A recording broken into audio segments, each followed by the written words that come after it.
back in lockdown after a spike in new cases. Authorities in Segria have linked the surge in infections to the large numbers of temporary workers brought into the town of Lleida for the fruit-picking harvest. Around 25,000 seasonal migrants arrive in the region every year. The outbreaks have been detected at 4 fruit-picking companies and a hostel for the homeless, as well as a care home and a residential apartment block.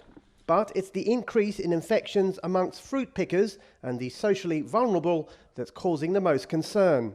Many migrant workers who can't find work resort to sleeping on the streets, raising concerns that poor living and working conditions could be a source of a possible virus spread. Because they get into vans, they work without masks because of the heat of the sun. This contributes to contagion. Authorities in Lleida have set up a makeshift shelter in a local exhibition centre which has beds for 250 people.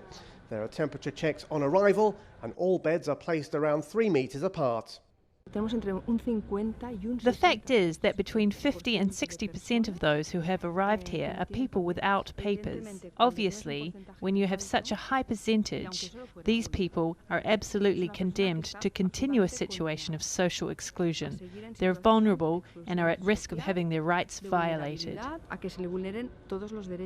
The big concern for the Spanish government here in Madrid is that Sunday saw another lockdown reinstated, this time in the northern town of Lugo in Galicia, affecting around 70,000 people. It all comes 2 weeks after another northern province, Huesca, reimposed some restrictions after an increase in infections there, again centred around fruit pickers.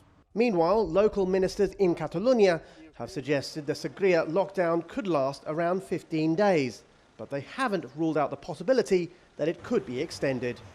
Rahul Pathak, CGTN, Madrid.